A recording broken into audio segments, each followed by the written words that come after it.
Es un pedazo de sábana de color marfil claro, con leves marcas más oscuras. ¿Realmente se trata de la imagen de Jesucristo momentos después de su crucifixión, como creen muchos?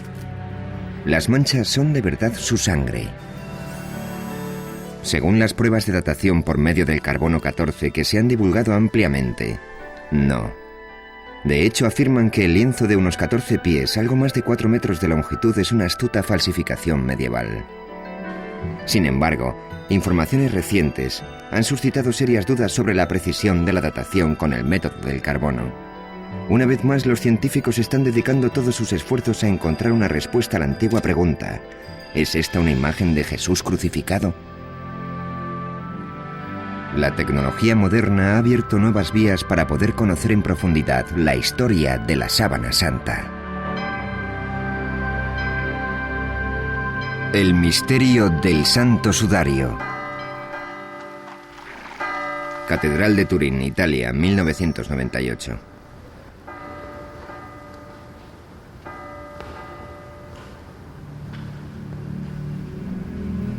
Desde el año 1400, la sábana santa o santa síndone ha salido de su caja de plata en numerosas ocasiones.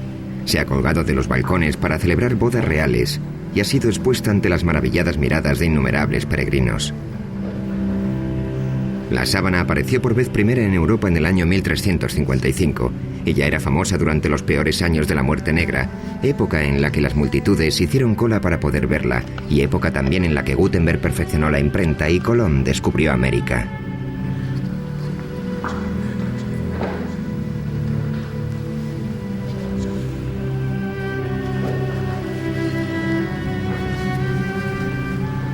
En aquel momento escaseaban las herramientas científicas y las falsificaciones estaban a la orden del día, por lo que resultaba imposible resolver la cuestión de la autenticidad del lienzo. El público en su gran mayoría aceptaba que la sábana era auténtica, pero el debate entre ciencia y religión no había hecho nada más que empezar. En 1898, la Iglesia permitió que se examinara la sábana a través de la mirada imparcial de un nuevo invento: una cámara.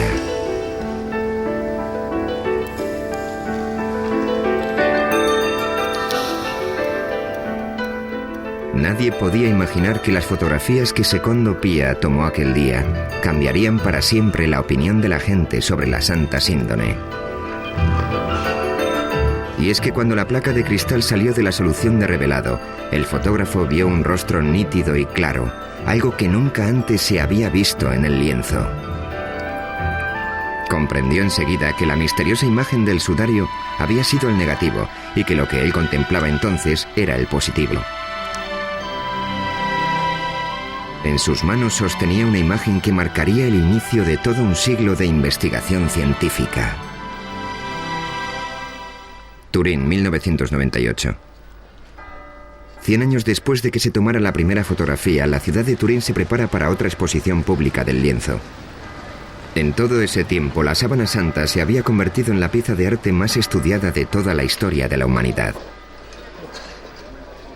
Se está preparando un nuevo emplazamiento de alta tecnología para albergarla.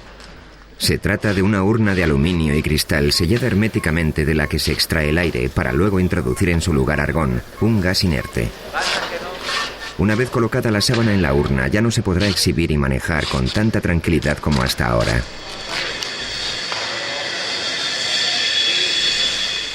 Toda esta actividad puede resultar sorprendente si consideramos que las pruebas efectuadas con el método del carbono son correctas y la sábana, por tanto, no es más que una falsificación. ¿Es solo fe ciega o realmente existen motivos para dudar de los descubrimientos científicos? El lienzo vuelve a estar en el centro de la polémica. Existe una entrada lateral sin señalizar y los guardias garantizan el acceso restringido a la sala.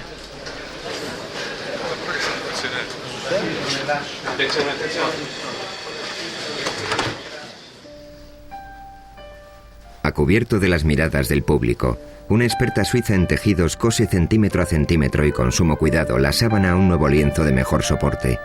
Tan solo una cámara documenta el proceso. Para el conservador del sudario no existe duda alguna sobre quién era la persona a la que una vez cubrió este lienzo.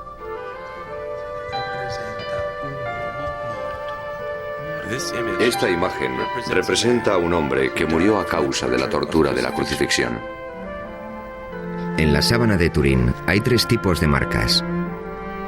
Las más evidentes son quemaduras de un fuego que casi destruyó el lienzo en la Edad Media.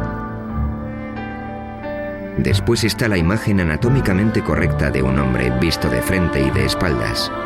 Y en tercer lugar, lo que parecen ser manchas de sangre. Las manchas de sangre coinciden con las descripciones bíblicas de la tortura y la crucifixión de Jesús, de las heridas ocasionadas por los golpes, la corona de espinas y la lanza. ¿Pero es realmente sangre la sangre? ¿Y cómo llegó la imagen a la sábana? El misterio constante que rodea todas estas preguntas ha supuesto un reto para los científicos a lo largo de muchas generaciones.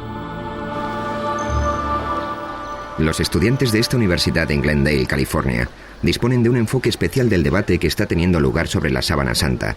Su profesor, Angelo Montante, utiliza el lienzo como herramienta de enseñanza.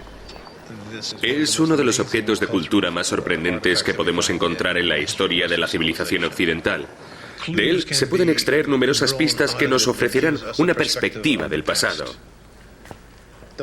La Biblia no da detalles sobre la crucifixión de Jesús de Nazaret, pero permitidme llamar vuestra atención sobre esta mancha de aquí, que indica que hubo derramamiento de sangre. Si las pinturas clásicas fueran correctas, los clavos le atravesaron la palma, pero no fue así. Se los colocaron en las muñecas, y hay una razón para ello. Sabemos que esto se debe a que, según las investigaciones de un médico francés, hace años un médico francés que experimentaba con cadáveres consiguió determinar que la palma no puede sostener el peso de un ser humano. El clavo, por tanto, tenía que estar situado en la región metacarpiana de la muñeca. Y hay otro dato importante a este respecto. Si a una persona le clavas un objeto punzante en esta zona, el nervio medio queda presionado y cuando esto sucede, el pulgar se retrae. Si os fijáis, en esta figura no se aprecian por ningún lado los pulgares. Esto es algo muy preciso. ¿Cómo es posible que un falsificador lo supiera?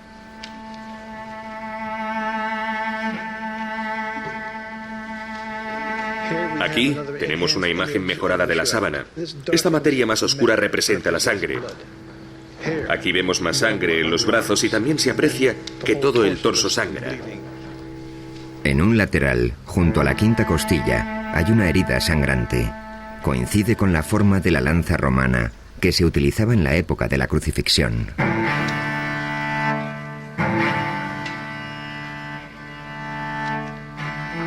En la sábana hay mucha sangre, tanta que no puedes evitar asombrarte de la crueldad de los romanos, que tanto dolor le causaron a este hombre.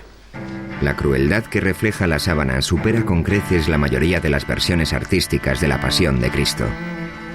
¿Por qué un falsificador habría representado más de lo que la gente esperaba ver?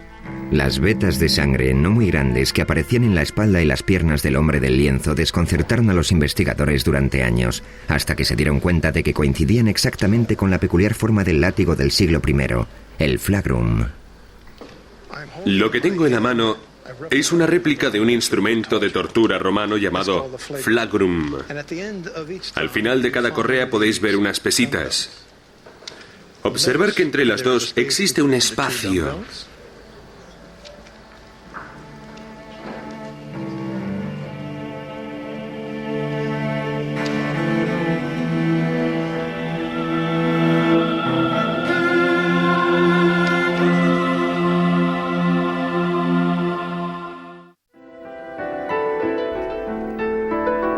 A finales de la década de los 70, un grupo de científicos presionó a la Iglesia para que les dejara examinar la sábana con las tecnologías más avanzadas.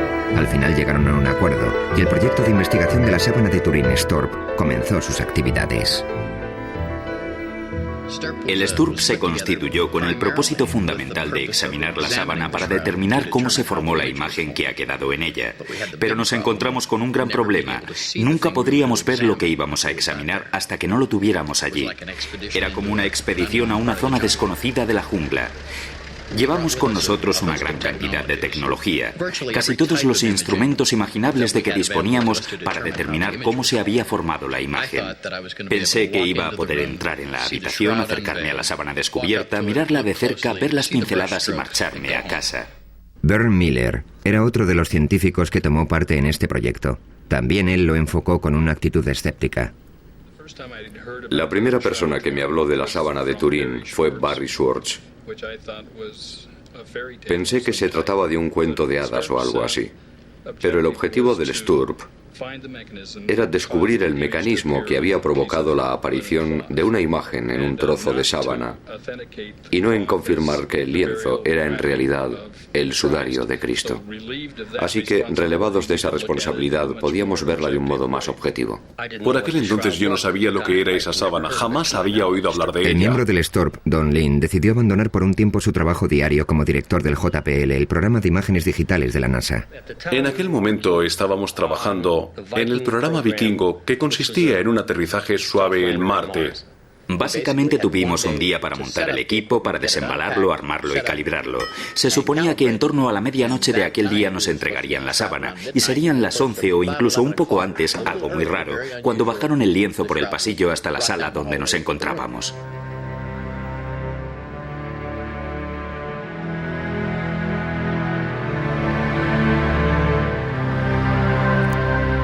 Uno de los primeros experimentos que se llevaron a cabo con la sábana consistía en separar la tela del lienzo de refuerzo por una pequeña zona de aproximadamente unos 7,5 centímetros. Eso nos permitió ver la parte de atrás de la sábana, la parte inferior del Santo Sudario de Turín, por primera vez en 400 años. Esta imagen corresponde al momento exacto en el que dieron la primera ojeada a la parte inferior de la sábana.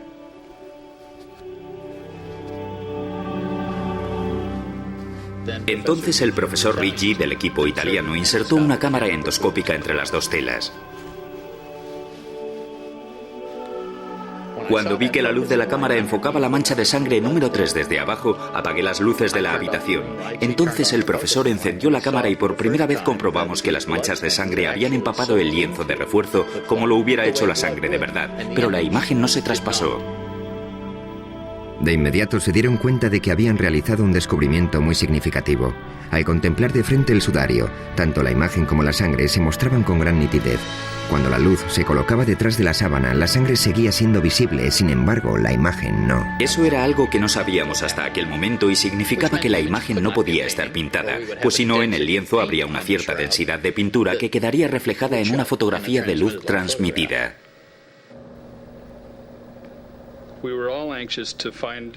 Todos estábamos deseando averiguar si la sangre era real o no.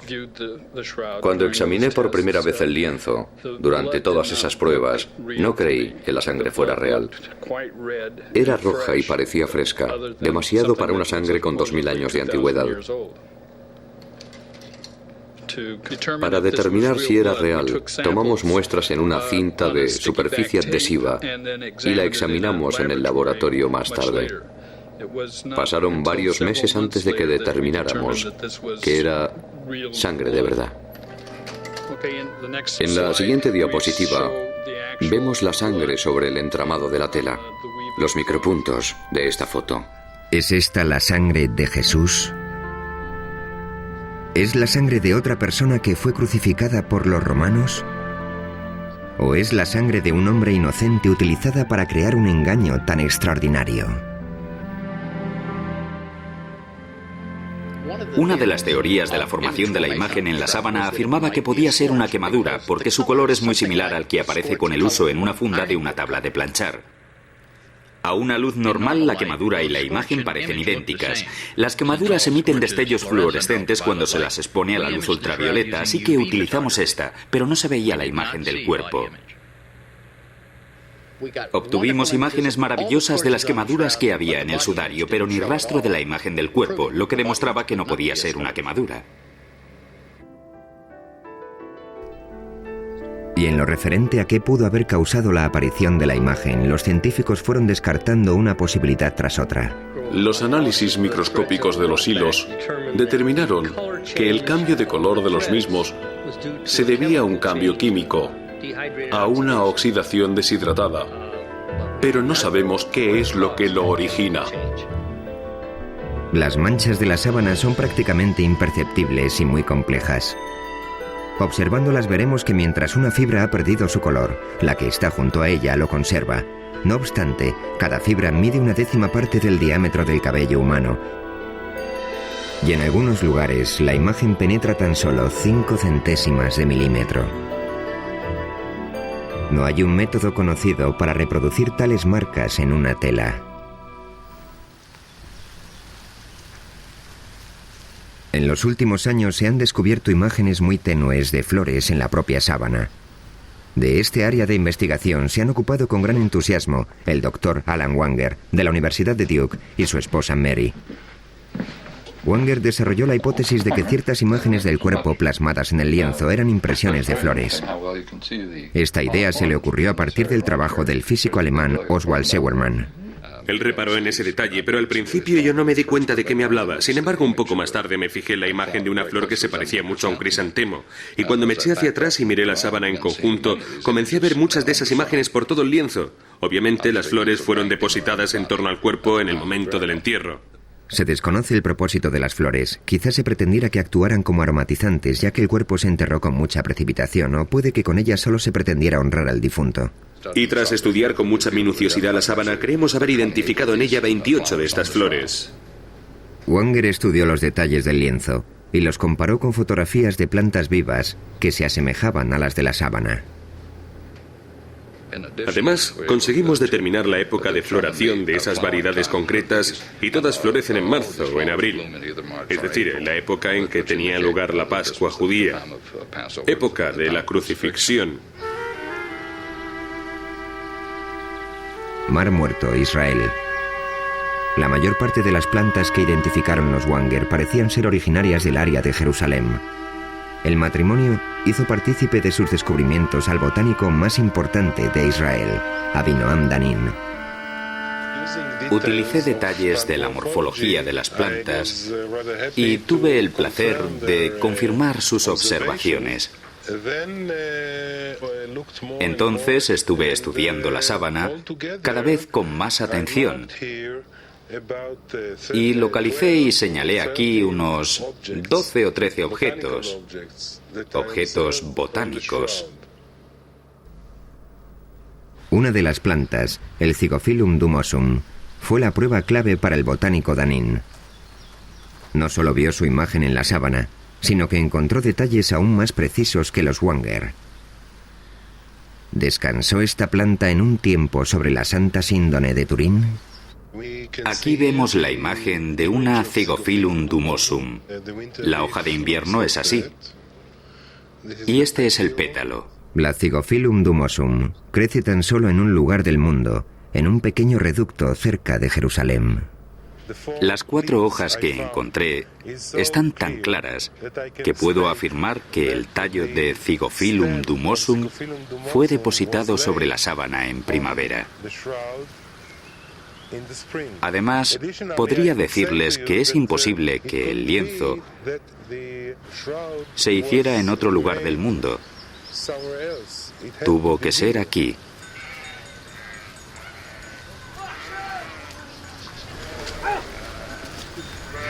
Y si había flores en torno al cuerpo, también tendría que haber polen. El polen puede durar miles de años y a través del microscopio se pueden diferenciar y distinguir todas las variedades. Eran pistas demasiado pequeñas para el ojo humano que esperaban la llegada del detective apropiado.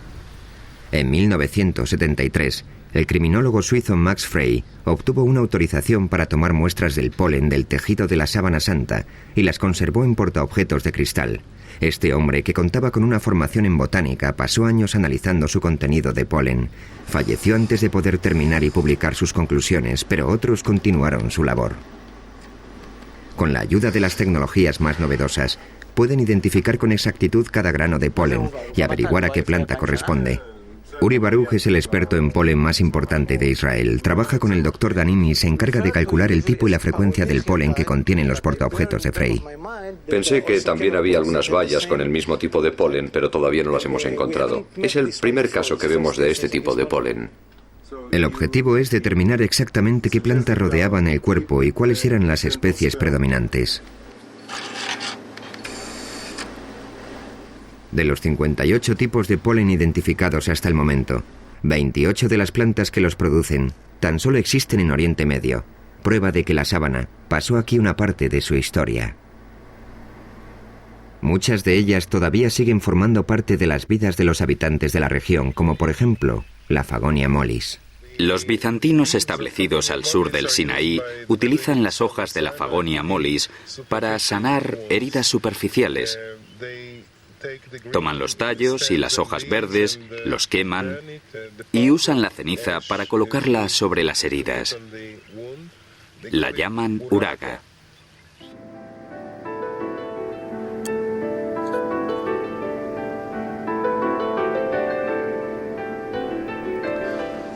Aquí tenemos otra gundelia.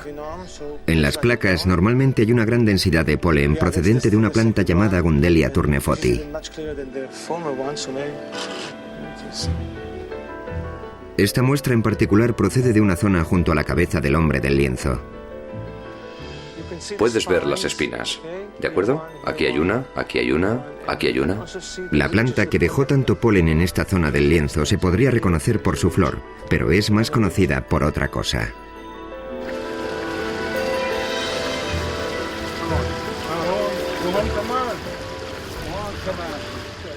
Tengo que utilizar mi cuchillo porque es una planta con muchas espinas. Aquí tenemos una Gundelia torneforti.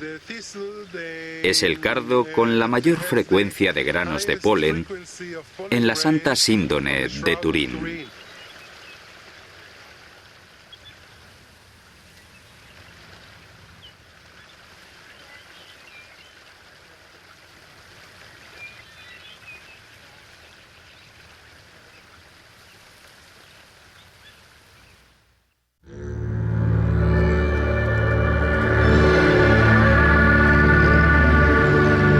En este monasterio ortodoxo griego, en las profundidades del desierto del Sinaí, encontramos una pintura muy especial de Jesucristo conocida como el Pantocrátor.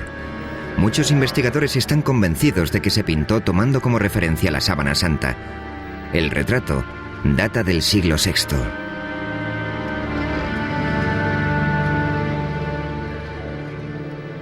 En el icono podemos ver que los ojos son muy grandes y están bastante separados. Cuando lo comparamos con la sábana, vemos que los ojos del hombre del sudario están separados y ligeramente descentrados. Si observamos... El Dr. Banger ha perfeccionado una técnica de luz polarizada para comparar las imágenes de la sábana con otras imágenes como el Pantocrátor. Si giro el filtro mientras miro estas imágenes en la pantalla, una se difuminará en la otra. Hacemos esto para comprobar la exactitud de las comparaciones. En el icono observamos lo que parece ser una lágrima que corre por la mejilla en este punto. Si rotamos la sábana descubrimos que en realidad hay una mancha, posiblemente de sangre, en el mismo lugar. Si bajamos hasta la punta de la nariz en el icono y luego pasamos a la sábana, comprobaremos que la configuración de la nariz es prácticamente exacta. En cuanto a los labios del icono, se aprecia que están agrietados. Y si contemplamos los detalles de la sábana, comprobaremos que todas esas marcas son prácticamente visibles.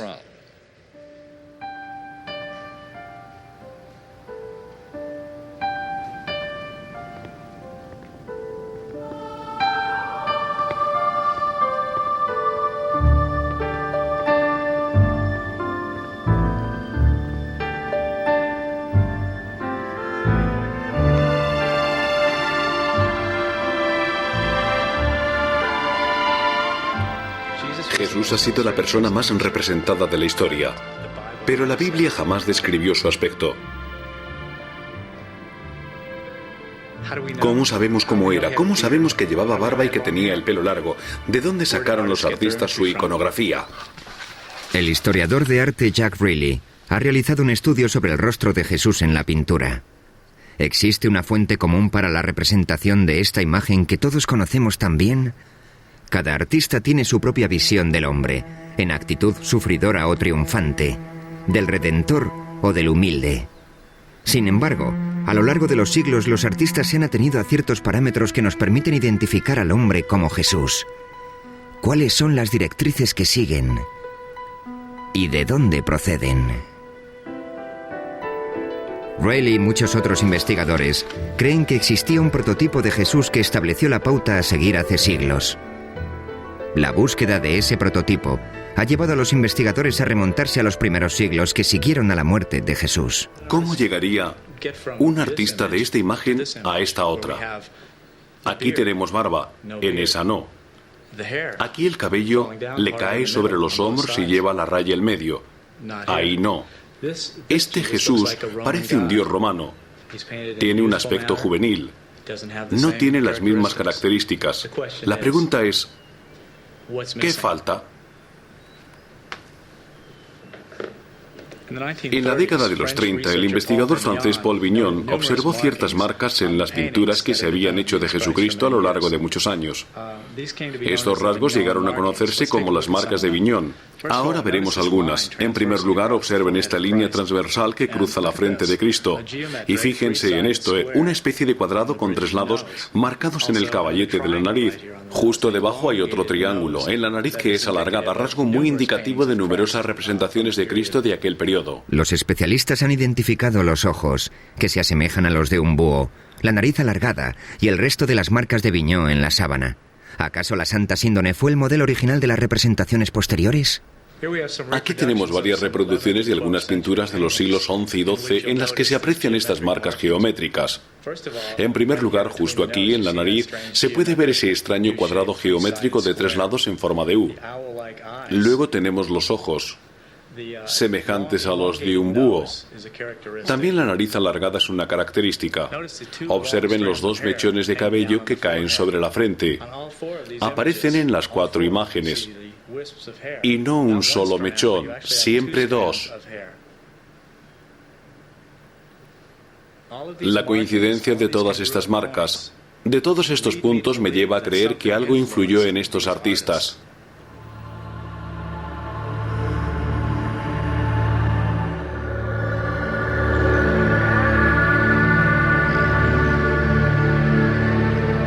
Si la sábana es el sudario de Jesús, entonces su peregrinaje comenzó aquí, en el lugar donde Cristo murió.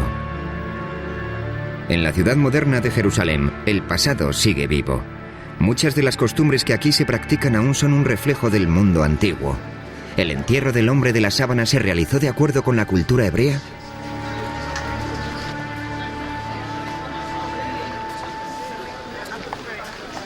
Rabbi Misha Halpern nació en los Estados Unidos y lleva muchos años viviendo en Israel.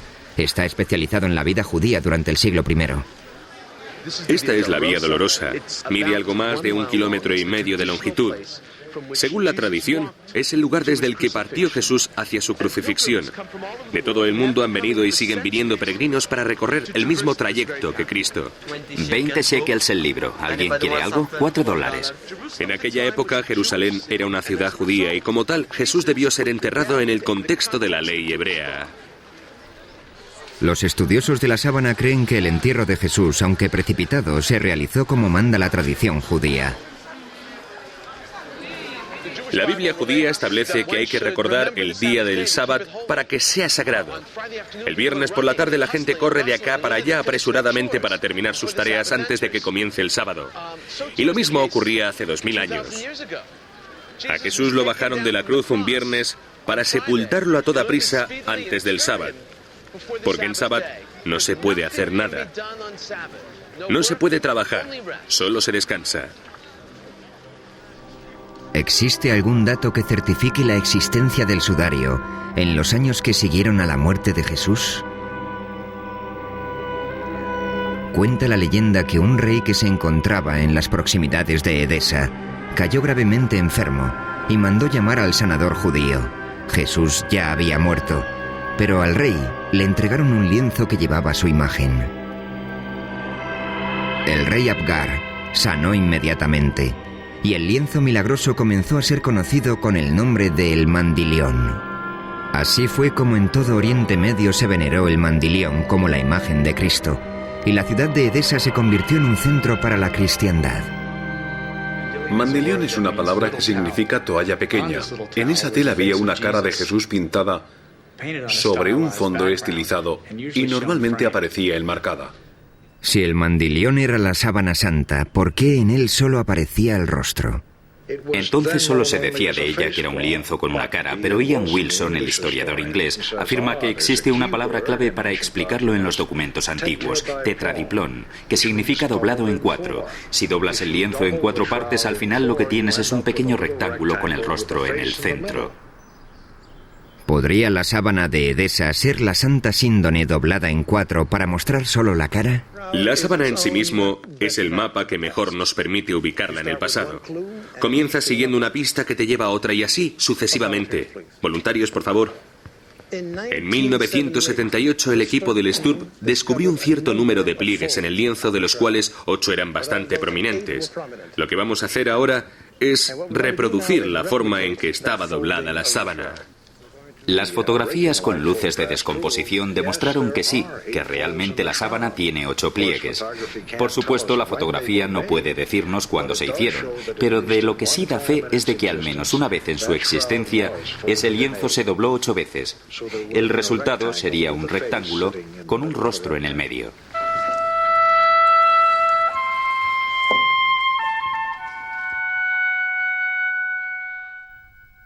En el año 944, el mandilión fue trasladado a Constantinopla, donde con cierta periodicidad se exponía para que el público pudiera verlo. Allí mismo, en el año 1203, un caballero francés de la Cuarta Cruzada dijo haber visto la imagen del cuerpo de Cristo en un lienzo. Un año después, los cruzados saquearon la ciudad y se llevaron el botín a Europa. En este punto finaliza de forma radical el rastro del mandilión y comienza la historia de la sábana santa.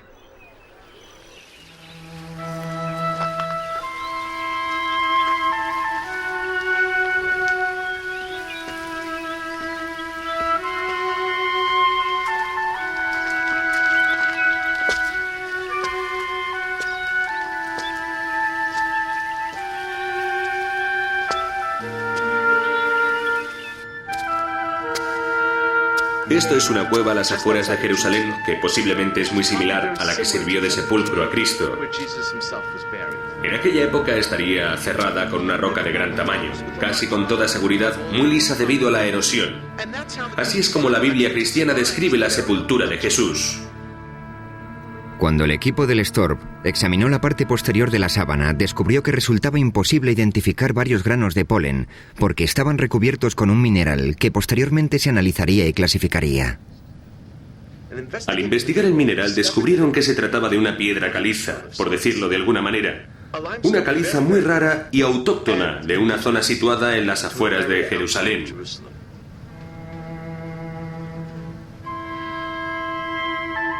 La Santa Síndone está cubierta de sangre, así que deberíamos preguntarnos ¿por qué no lavaron el cuerpo de Jesús como exige el entierro tradicional de la ley judía?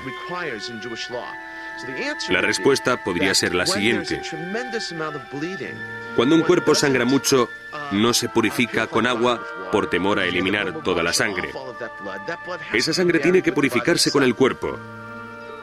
Incluso hoy en día, cuando en las noticias informan de una acción terrorista en Israel, por ejemplo, inmediatamente acuden al lugar los rabinos y la gente reza y recogen la sangre de las víctimas que está en el suelo para poder enterrarlas adecuadamente.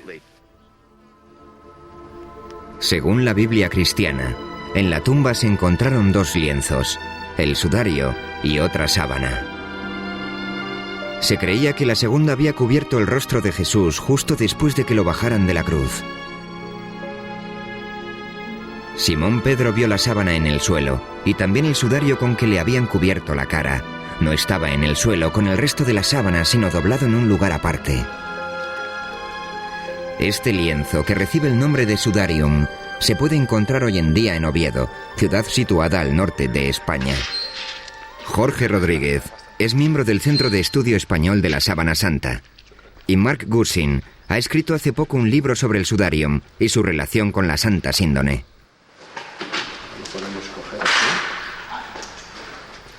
El sudarium está cubierto de sangre, pero en él no hay imagen alguna como sucede en la sábana.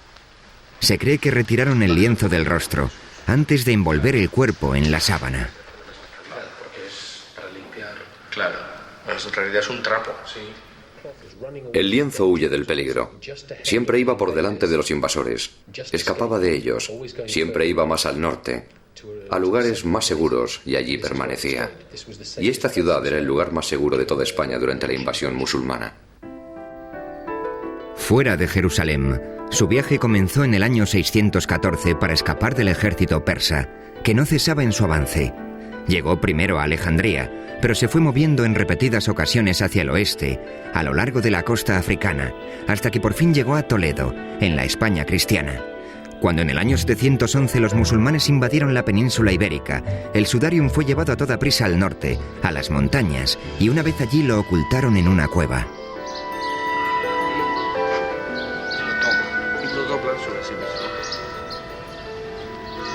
Con ayuda de una réplica, los investigadores muestran cómo se colocó la sábana alrededor del rostro, de forma que absorbiera la sangre y otros fluidos de acuerdo con la costumbre hebrea, siempre respetando el precepto de cubrir el rostro de una víctima de la violencia y de mantenerlo tapado para que la sangre no se separara del cuerpo. Esto supone que ha estado cogido así, al pelo.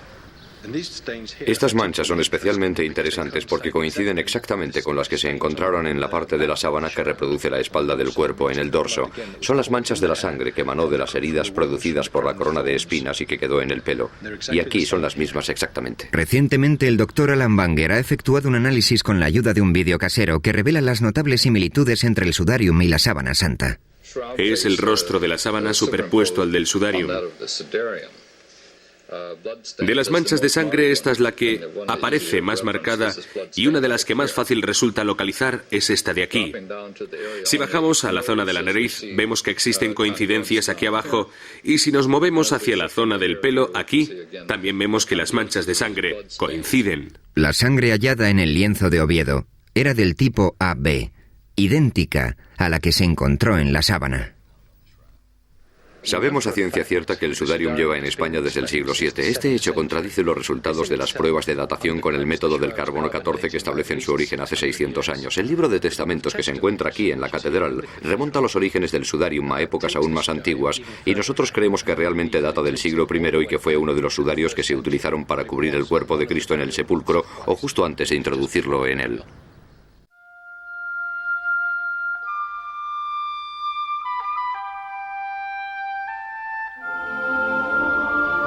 En 1988, las pruebas del carbono 14 concluyeron que el lienzo no tenía más de 600 años de antigüedad. Parecía que tal afirmación pondría fin a todas las investigaciones científicas sobre la sábana. Se aventuraron muchas teorías que exponían la posibilidad de que las pruebas se equivocaran, pero muy pocos científicos estaban convencidos de ello. Entonces, un microbiólogo, el Dr. Garza Valdez, anunció un descubrimiento significativo. Sobre las fibras de este antiguo lienzo encontró una fina película originada por una bacteria que podía distorsionar la datación por medio del método del carbono. En 1996, realizó unas pruebas a varias fibras de la sábana y observó que había una capa de material suficiente para poder desviar de forma significativa los resultados de la datación con el método del carbono. El Dr. Harry Goff es el inventor de la moderna técnica de la datación mediante el carbono 14. La contaminación bacteriana es algo de lo que no eran conscientes las personas que llevaron a cabo la datación con el método del carbono.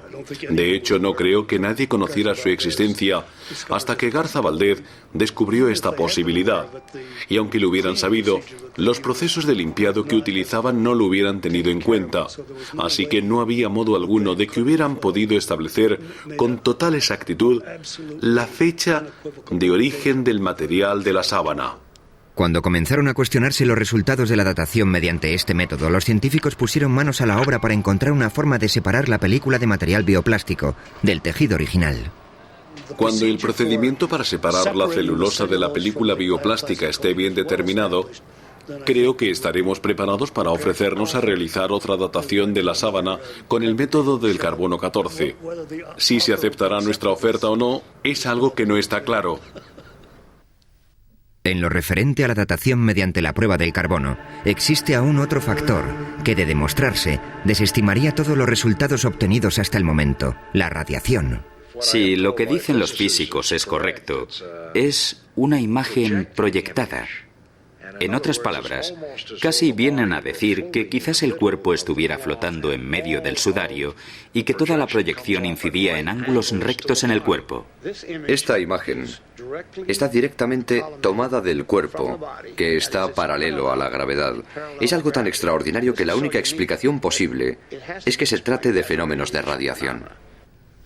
La radiación puede ser el único modo de explicar los recientes descubrimientos, según los cuales la imagen sería como una placa de rayos X que revela estructuras internas del cuerpo. Ahora estamos viendo los huesos, los metacarpianos, que son estos.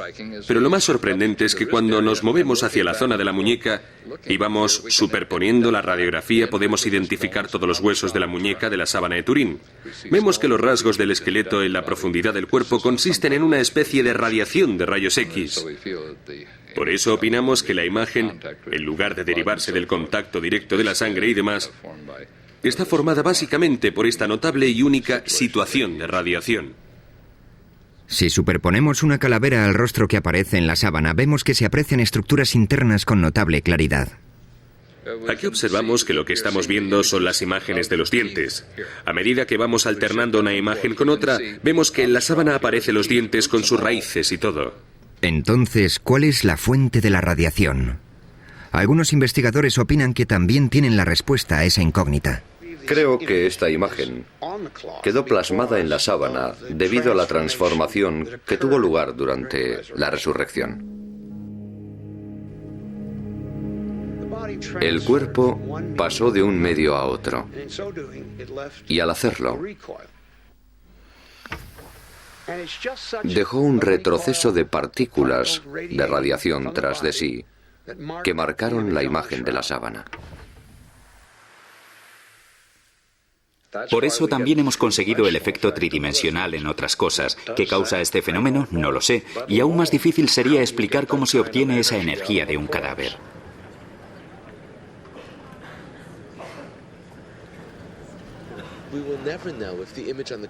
Nunca sabremos si la imagen que se ve en la sábana santa era la de Jesús.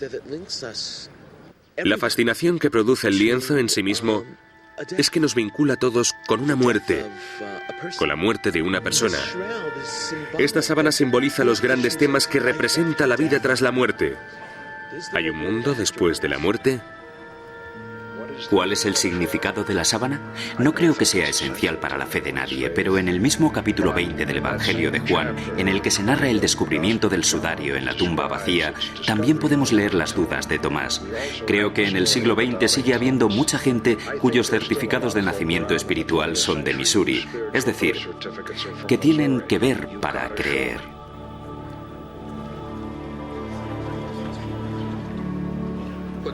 Lo que me ha llamado la atención durante todos estos años ha sido el misterio que la envuelve. Creo que en la sábana hay claves que todavía no se han revelado o que no son evidentes y claras para la gente que contará la historia de la Santa Síndone y de cómo se creó. Sabía que la gente me preguntaría si había vivido grandes experiencias religiosas o algo así. Así que me senté ante el lienzo a las 3 de la mañana y guardé silencio. No había nadie por allí. Entonces lo miré y dije, bueno, ¿cómo te sientes? No, lo cierto es que no viví grandes experiencias religiosas. Pero una cosa que realmente caló muy profundo en mi mente fue contemplar la cabeza. En comparación con el cuerpo, su rostro tiene una expresión pacífica y serena, a pesar de que el cuerpo había sufrido horribles tormentos. Una parte no encaja con la otra.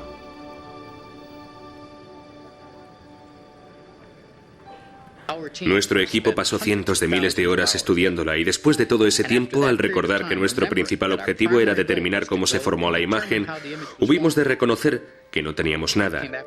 No podíamos responder a esa pregunta. En definitiva, podíamos decir lo que no era, pero no podíamos decir lo que era.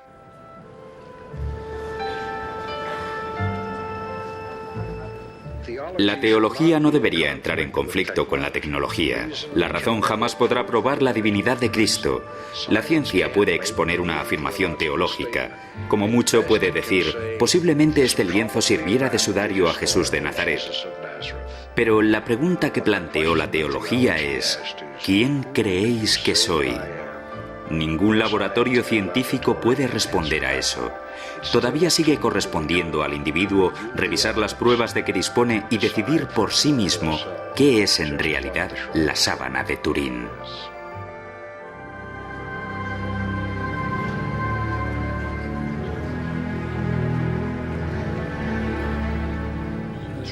La sábana santa de Turín ha causado en mi vida una impresión más profunda que cualquier otra cosa.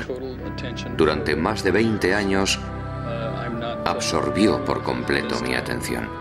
Hoy por hoy aún no he terminado con ella y espero que siga siendo el centro de mis esfuerzos durante el resto de mi vida.